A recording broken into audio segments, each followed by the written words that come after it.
तीसरा है माला तो कर में फिरे। कर मतलब हाथ।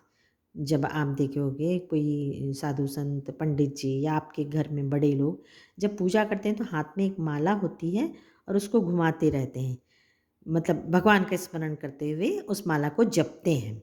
जिभी फिरे मुख माही। और जीभ में हमारे क्या होता है, हाथ में तो माला है, भगवान का नाम ले रहे हैं, और जीभ में मतलब मुंह में किसका नाम है, भगवान का नाम है। मनुआ तो दहु दिसी फिरे। मनुआ मतलब मनुष्य का मन जो है, दहु मतलब दिसी फिरे, दसों दिशाओं में घूम रहा है। यह तो सुमिरन नहीं। सुमिरन मतलब भगवान की भक्ति, ये सही नहीं है। कवि का कहने का मतलब ये है कि हाथ में माला है और जीभों पे मतलब मुंह पर आपका भगवान का स्मरण है, लेकिन आपका मन कहाँ है, दसों दिशाएं में है, कुछ और सोच रहे हो, बाहर क्या हो रहा है, क्या पक रहा है, कौन आ रहा है, कौन जा रहा है, कौन क्या बात कर रहा है, इस मन हमारा ये सब में है। और हाथ में माला है और मुंह में भगवान का नाम है, लेकिन हमारा मन भगवान में केंद्रित नहीं है। तो ऐसा सुमिरन, ऐसी भक्ति, कवि का कहना है कि कोई फ़ायदा नहीं है। तो इस प्रकार की भक्ति से हमें बचना चाहिए। भले ही हम हाथ में माला नहीं हो, भगवान का राम राम हम न जप रहे हों, लेकिन यदि हम आँख बंद करके थोड़ी देर के लिए भगवान का सच्चे दिल से स्मरण करते हैं तो वो ही सच्ची भक्ति होगी। अब अगला देखते हैं। कबीर घास न नी दिए जो पाँव तली होई। कबीर दास कहते हैं कि घास मतलब यदि कोई घास का तिनका है तो उसकी भी निंदा मत करो। निंदा मतलब बुराई मत करो। जो पाँव तली होई, यदि आपके पैर के नीचे कोई घास है तो उसकी भी निंदा मत करो, उसको भी दबाइए मत, उसको खराब मत करिए। कहने का मतलब है, कबीरदास ये कहना चाहते हैं कि कितना भी कमज़ोर से कमज़ोर व्यक्ति हो, ऐसा कोई भी व्यक्ति नहीं है जिसमें कोई खासियत नहीं है। हमें कभी ऐसा नहीं सोचना चाहिए अपने से कमज़ोर या कोई छोटे व्यक्ति को ये देख के कि ये हमसे बहुत ही कमज़ोर है, क्योंकि उसके पास कोई ना कोई गुण होगा ही। एक उदाहरण से क्या समझा रहे हैं देखिए। उड़ी पड़े जब आँखी में खरी दुहेली होए। उड़ी पड़े, उड़ के पड़ जाए जब आँखी में, आँखी में मतलब आँख में, खरी मतलब कष्ट, दुहेली मतलब सहा ना जाए। तो यदि कबीरदास देखो कितने अच्छे से समझाए हैं कि वही घास का तिनका यदि हमारे आँख में उड़ के पड़ जाता है तो वो हमें बहुत कष्ट देता है, बहुत तकलीफ़ देता है। तो उस घास के छोटे से तिनके को भी तुम कम मत समझो। यदि वो आँख में उड़ के आपके आ गया, चला गया तो आपकी आँखों को बहुत कष्ट होगा। तो कवि यही समझाना चाहते हैं कबीरदास कि किसी भी व्यक्ति को छोटा या असहाय समझ के हमें उसे दबाना नहीं है, उसकी आलोचना नहीं करना है, उसकी निंदा नहीं करना है। उसमें कोई ना कोई ऐसा गुण है कि वो आपको समझना होगा। अब अगला देखिए। जग में बैरी कोई नहीं जो मन शीतल होई, या आपा को डारी दे दया करे सब कोई। बहुत अच्छी सीख है। जग में बैरी कोई नहीं, बैरी मतलब होता है दुश्मन, जग मतलब दुनिया, दुनिया में दुश्मन कोई नहीं है जो मन शीतल होए। कब आपका दुश्मन नहीं बनेगा, जब आपका मन क्या होगा, शांत होगा, शीतल होगा। जब आप किसी से झगड़ा नहीं करोगे, किसी को जवाब नहीं दोगे, किसी से किसी प्रकार का विवाद नहीं करोगे, तो आपका तो कोई दुश्मन होगा ही नहीं। या आपा को डारी दें। आपा मतलब घमंड। यदि आप अपने घमंड को त्याग दें, हर किसी में कोई ना कोई खासियत होती है, किसी में गुण होता है, कोई बहुत सुंदर होता है, कोई बहुत धनवान होता है, कोई बहुत पढ़ा लिखा होता है, किसी की बहुत पहुँच होती है।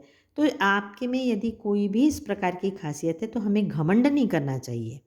और जो व्यक्ति जिसमें सब गुण होते हैं या कोई भी गुण होता है और वो घमंड नहीं करता, तो दया करे सब कोई। दया का मतलब होता है कि सारे लोग उसको क्या करते हैं, प्रेम करते हैं।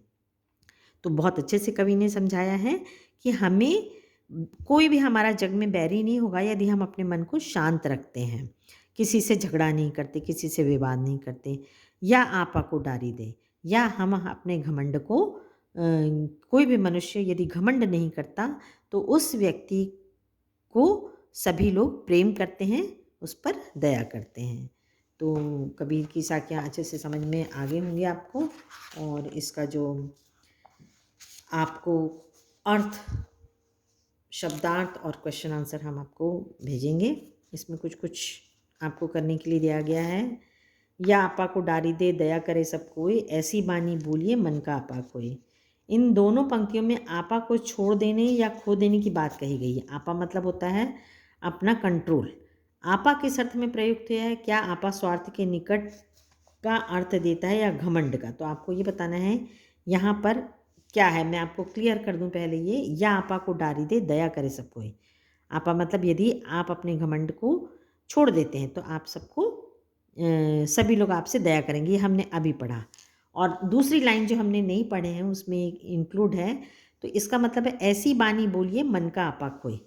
मतलब हमको ऐसी वाणी, ऐसे शब्द, ऐसी बात बोलना चाहिए कि मन का आपा खोए। हमारे मन का हमें आपा मतलब हमें अपने मन से कंट्रोल नहीं खोना चाहिए। जब कभी हमको गुस्सा आती है तो कई बार हम गुस्से में ऐसी बातें बोल जाते हैं जो हमें नहीं बोलना चाहिए।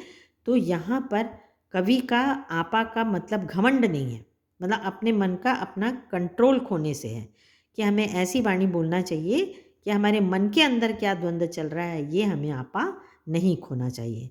तो यही पूछा गया है कि आपा का अर्थ क्या यहाँ घमंड है? तो यहाँ पर आपा का अर्थ घमंड नहीं है। आपके विचार में आपा और आत्मविश्वास में तथा आपा और उत्साह में क्या कोई अंतर हो सकता है? आत्मविश्वास और उत्साह में क्या अंतर होता है? आपको ये बताना है। आत्मविश्वास होता है कि अपने को हमको ये विश्वास होना अपने आप में कि हम ये कार्य कर लेंगे। और उत्साह होता है कि उत्साह में मतलब एक जोश में हम कोई काम को करने की सोचें और उसमें आत्मविश्वास की कमी होती है। जैसे उत्साह में हम बोल देंगे कि ये हिमालय में तो मैं भी चढ़ सकता हूँ, लेकिन क्या आप आत्मविश्वास है कि आप हिमालय में चढ़ सकते हैं? तो ये दोनों की में अर्थ में अंतर होता है। तीसरा है सभी मनुष्य एक ही प्रकार से देखते हैं, सुनते हैं, पर एक समान विचार नहीं रखते। सभी अपनी अपनी मनोवृत्तियों के अनुसार कार्य करते हैं। पाठ में आई कबीर की किस साखी से उपयुक्त पंक्तियों के भाव मिलते हैं? एक समान होने के लिए आवश्यक क्या है, लिखिए। तो ये अगला क्वेश्चन आपको बहुत सोच के बताना है कि कवि ने ये प्रश्न किया है कि सबके विचार जो हैं अलग अलग होते हैं, एक जैसे नहीं होते हैं।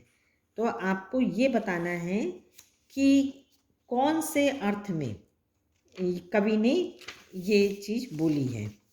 तो आप सोचिए कि किस चीज़ में होगा, कौन से इसमें सही होगा। तो मैं आपको एक क्लू दे देती हूँ। एक समान होने के लिए दोहों में भाव और गुण में समानता होनी चाहिए। मतलब भाव, मनुष्य के भाव अच्छे होने चाहिए और गुण अच्छे होने चाहिए, तभी सही होगा। चौथा है कबीर के दोहों को साखी क्यों कहा जाता है? तो इसका मतलब साखी का असली शब्द होता है साक्षी। तो आँखों, साक्षी मतलब होता है जैसे गवाह बोलते हैं, तो जिसका अर्थ है आँखों से देखा हुआ गवाह या गवाही। और आपको बता दूं मैं कि जो कबीर दास थे वो अशिक्षित थे, पढ़े लिखे नहीं थे, लेकिन जो भी उन्होंने जीवन में देखा उसको वो कविता में, दोहों में अपने विचारों को लिखे। तो इसीलिए इसको साखी कहा जाता है, क्योंकि वो खाली लिख के पढ़ के नहीं हुआ, वो जो देखे सुने उसे ही कविता में कविता के माध्यम से लोगों तक पहुंचाया। तो साखी का अर्थ गवाही ही होता है। आपको उम्मीद है सब समझ में आया होगा। Thank you.